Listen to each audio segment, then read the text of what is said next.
everybody, it's Katie, and this is the next installment of my Rush Review series. I read Queen of Hearts by Colleen Oakes, and I gave this book a 4 out of 5 on Goodreads. This book is about the future Queen of Hearts that you know from the Alice of Wonderland stories as she's growing up. The trials that she went through when going with it. It's obviously a retelling of Alice in Wonderland, but I'm getting the feeling that this is more of a prequel-esque style to Alice in Wonderland, which is just as good. So this is what the heart looks like, Princess, Warrior, Queen. I have a feeling that this is going to be a trilogy series simply because it has Princess in bold. I know that there is a second book, and I'm going to take a guess and say that it has Warrior bolded, and then afterwards it's going to be when she's the Queen. That's my prediction. Princess Dana, which is the future Queen of Hearts, is the heir to the Heart's throne in Wonderland. She has a younger brother who is not heir to the throne because he is mad. In fact, he makes hats all the time. He's the Mad Hatter. She's a kind spirit and a kind soul, and her father wants her to become stronger and ends up abusing her into that nature. Right at the beginning of the story, we see where some of the angst is going to come in, where the father admits that he had a secret love child with a common woman who has now appeared to the court, and she is going to be named Duchess of the Hearts. That's where a lot of the angst is going to come in. The princess and her love interest in this book take a journey into the Twisted Wood, one of the 7 towers, to try to get information out of a woman whose name appeared to her in her bread.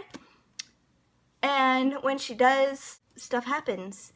And it gets figured out that she has done this, and her father takes out retribution on her as punishment for what she has done because he sees it as a crime. And he becomes very angry and decides that no one will have the throne but him.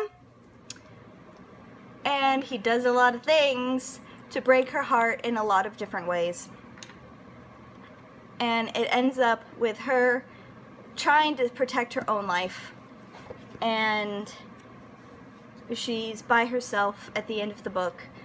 And I'm kind of interested to see where it's going to go from there. All in all, I thought that this was a really good book. I read it very quickly, only having to stop to let the dog out once during the whole process. I started it around 7 o'clock at night, and I finished it around 11.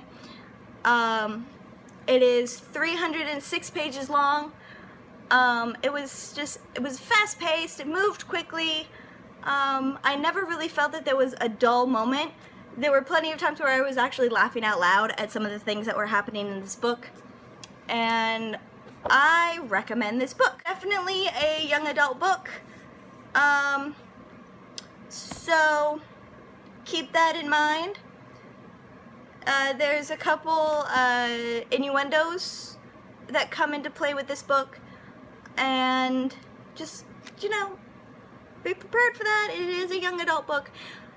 I did really like the fact that the love interest was not overpowering. I liked having it there. I liked the chemistry that the two had, but it was definitely a lot more plot-oriented than it was romance-oriented. Don't get me wrong, I love a good romance, but I thought that this book definitely needed to be more plot-oriented, and it definitely was. Here we go. That is the episode of Rush Reviews, where I try to tell you about a book and what I think about it and all the feels that I had in 5 minutes or less.